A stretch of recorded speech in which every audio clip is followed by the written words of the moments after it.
आज आपण stationery waves हा टॉपिक डिस्कस करणार आहोत।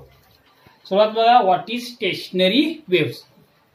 या टॉपिकचा हा जो पॉइंट आहे स्टेशनरी, याचा अर्थ थांबलेला, म्हणजे हा वेव्ह थांबलेला असतो।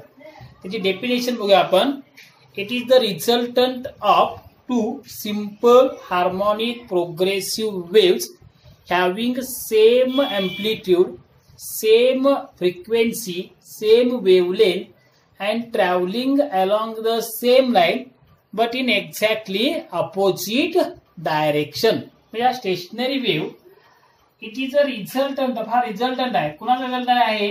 अशा दोन सिंपल हार्मोनिक प्रोग्रेसिव्ह वेव्हचा रिझल्ट असतो की ज्या दोन वेव्हचं एम्प्लिट्यूड समान असतं, फ्रिक्वेन्सी समान असते, त्यांची वेवलेंथ पण समान असते, travelling along the same line, एकाच लाईनवर असतात, but in exactly opposite directions.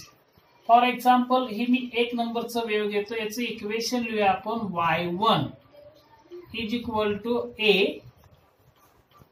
Sign of omega t minus kx।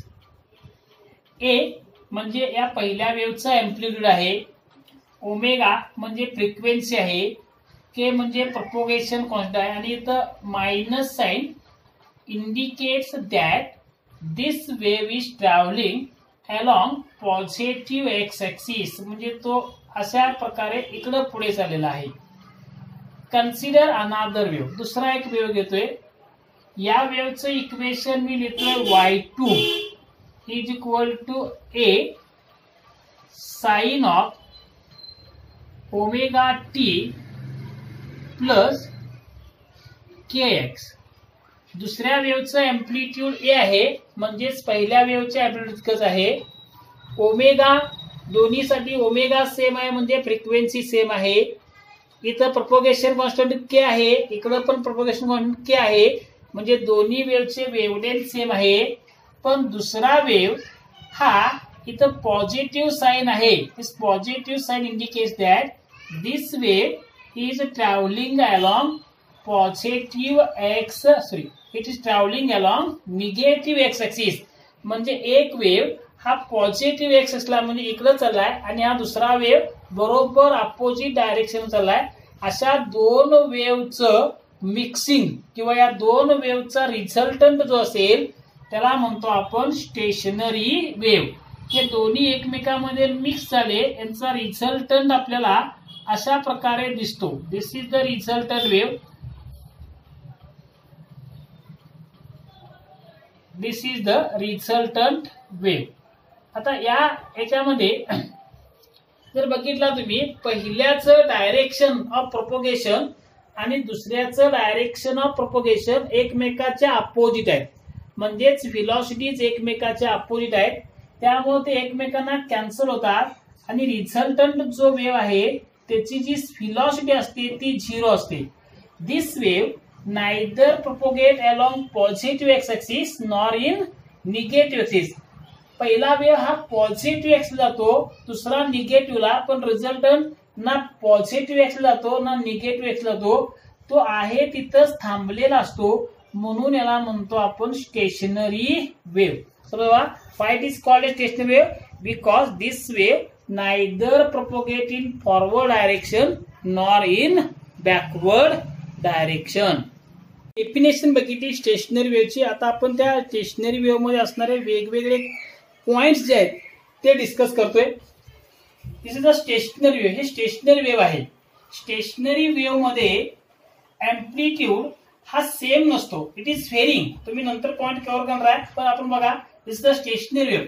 आता आपल्याला शिकायचं आहे या स्टेशनरी वेव्ह मध्ये नोड म्हणजे काय असतो। अतिशय महत्वाचा पॉइंट आहे node. What is a node? The points along stationery waves at which amplitude is 0। असे पॉइंट्स की ज्या ठिकाणी एम्प्लिट्यूड 0 आहे। फॉर एक्झाम्पल, इथं एम्प्लिट्यूड 0 आहे, या ठिकाणी इथं एम्प्लिट्यूड 0 आहे, इथं एम्प्लिट्यूड 0 आहे, इथं एम्प्लिट्यूड 0 आहे। ज्या ठिकाणी एम्प्लिट्यूड 0 आहे त्या पॉइंट्सना म्हणतोय आपण नोड। नोडलाच दुसरा शब्द आहे डिस्प्लेसमेंट नोड, यालाच आपण दुसरा म्हणतो काय बरं, डिस्प्लेसमेंट नोड. समजलं? म्हणजे या ठिकाणी अँप्लिट्यूड 0 असतो. मग मी तो अँप्लिट्यूड आपण याचा कॅपिटल एन दाखवतो. त्याचा एक फॉर्म्युला आहे, आपण नंतर बघूया की तो काय फॉर्म्युला आहे. पण नोड म्हटला की तुम्हाला अँप्लिट्यूड एक असणार 0. नोडला दुसरा शब्द काय बरोबर, डिस्प्लेसमेंट नोड. डिस्प्लेसमेंट नोड म्हणजे नोडच, तर आपण डिस्प्लेसमेंट हा शब्द सारखा वापरत नाही. दुसरा पॉइंट आहे अँटी नोड.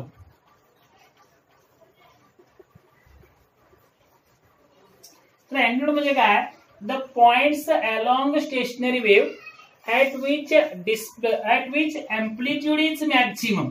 असे पॉइंट्स की ज्या ठिकाणी अँप्लिट्यूड मॅक्झिमम आहे. म्हणजे फॉर एक्झाम्पल मी दाखवले, हा नोड आहे, इथं 0 आहे आणि इथून पुढे अँप्लिट्यूड वाढत गेलाय. हा त्या ठिकाणी सगळ्यात जास्त अँप्लिट्यूड आहे, याला म्हणतो आपण अँटी नोड. समजलं? तसंच या ठिकाणी बघा, this is the point at which amplitude is maximum, याला आपण अँटी नोड म्हणणार. या ठिकाणी आपण घेतोय, याला म्हणतो आपण anti node. This is a point at which amplitude is maximum. हे मॅक्झिमम अँप्लिट्यूड असणारे जे पॉइंट्स आहेत त्यांना आपण अँटी नोड असं म्हणतो. आणि त्यालाच दुसरा शब्द आहे डिस्प्लेसमेंट अँटी नोड, म्हणजे पण तोच. कधी कधी आपण त्याला काय म्हणतो बरं, डिस्प्लेसमेंट अँटी नोड. आणि या ठिकाणी अँप्लिट्यूड काय असतो, मॅक्झिमम असतो. म्हणजेच किती असतो बरं, 2a. A is the amplitude of component wave. याच्यामध्ये 2 वेव्ह आहेत, त्यातल्या एका वेव्हचं अँप्लिट्यूड ए असतं आणि ज्या ठिकाणी अँटी नोड असतो त्या ठिकाणी त्याचं अँप्लिट्यूड किती असणार आहे, 2a असतो. त्या डायग्राम वरून एक अतिशय महत्वाची प्रॉपर्टी स्टेशनरी वेव्हची असते, ते की स्टेशनरी वेव्ह मध्ये नोड आणि अँटी नोड हे अल्टरनेटली फॉर्म होतात. एक नोड, त्यानंतर अँटी नोड, परत नोड, परत अँटी नोड, परत नोड, परत. Alternately nodes and anti nodes are form. एक महत्वाची त्याची प्रॉपर्टी आहे. याच्यामध्ये काय अडचण असेल सांगा. आता बघा बरं, आपण पुढचा पॉइंट घेतोय 3 नंबरचा, प्रेशर नोड.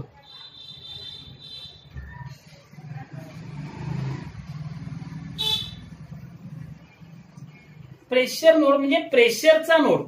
जसं आपण याला डिस्प्लेसमेंटचा नोड म्हणजे ज्या ठिकाणी डिस्प्लेसमेंट 0 किंवा मिनिमम असतो त्या ठिकाणी डिस्प्लेसमेंटचा नोड तयार होतो. तसंच ज्या ठिकाणी प्रेशर मिनिमम असतं, तर इथं प्रेशर मिनिमम आहे त्या पॉइंटला. ज्या ठिकाणी आपला डिस्प्लेसमेंटचा अँटी नोड असतो त्या ठिकाणी प्रेशरचा नोड तयार होतो. लक्षात घ्या, उलट असतं. प्रेशर नोड ज्या ठिकाणी डिस्प्लेसमेंट मॅक्झिमम म्हणजे हा बाहेर आलाय, का बरं, याच्यावर प्रेशर नाही म्हणून तो प्रेशरचा नोड होईल, म्हणजे तो प्रेशर मिनिमम आहे. आणि चौथा पॉइंट असतो प्रेशरचा antinode. Pressure antinode. Antinode म्हणजे काय घेतो आपण, ज्या ठिकाणी डिस्प्लेसमेंट मॅक्झिमम आहे त्याला डिस्प्लेसमेंटचा अँटी नोड.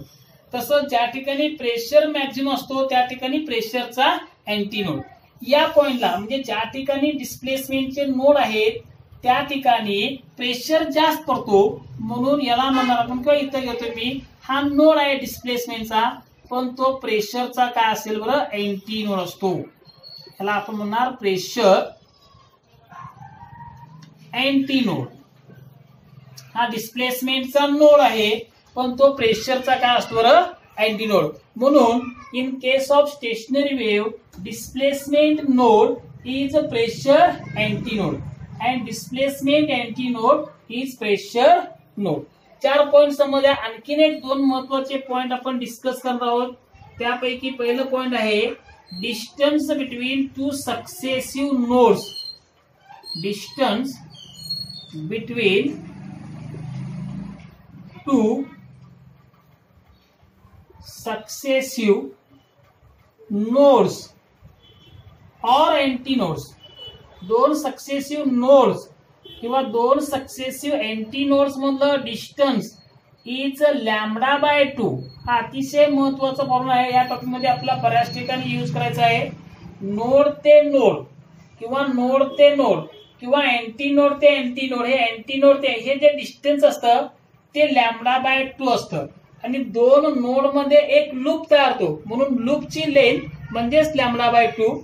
आणि त्यानंतर nodes and antinodes are alternately formed and is symmetric. And node नंतर antnode येणार, परत नोड येणार, परत antnode येणार आणि ते सिमेट्रिक असतात. म्हणून distance between node and next antinode ह्या दोघांच्या मध्ये डिस्टन्स बरोबर याच्या हाफ असणार, λ/2 च्या हाफ असणार, म्हणजेच किती असणार बरं, λ/4. हे दोन्ही महत्वाचे फॉर्म्युले आहेत. कसं स्टेशनरी वेव्ह म्हटल्यानंतर त्यामध्ये नोड्स एंटीनोड ठरणार. ज्या ठिकाणी डिस्प्लेसमेंटचा नोड असतो त्या ठिकाणी प्रेशरचा एंटीनोड तयार होतो. ज्या ठिकाणी डिस्प्लेसमेंटचा एंटीनोड असतो त्या ठिकाणी प्रेशरचा नोड तयार होतो. नोड मीन्स ज्या ठिकाणी डिस्प्लेसमेंट किंवा एम्प्लिट्यूड 0 आहे. एंटीनोड म्हणजे ज्या ठिकाणी एम्प्लिट्यूड मॅक्सिमम असतो. दोन सक्सेसिव्ह नोड्स किंवा एंटीनोड्स मधलं डिस्टन्स असतं λ/2 आणि दोन सक्सेसिव्ह नोड आणि नेक्स्ट एंटीनोड यांच्यामध्ये असतं λ/4. ओके.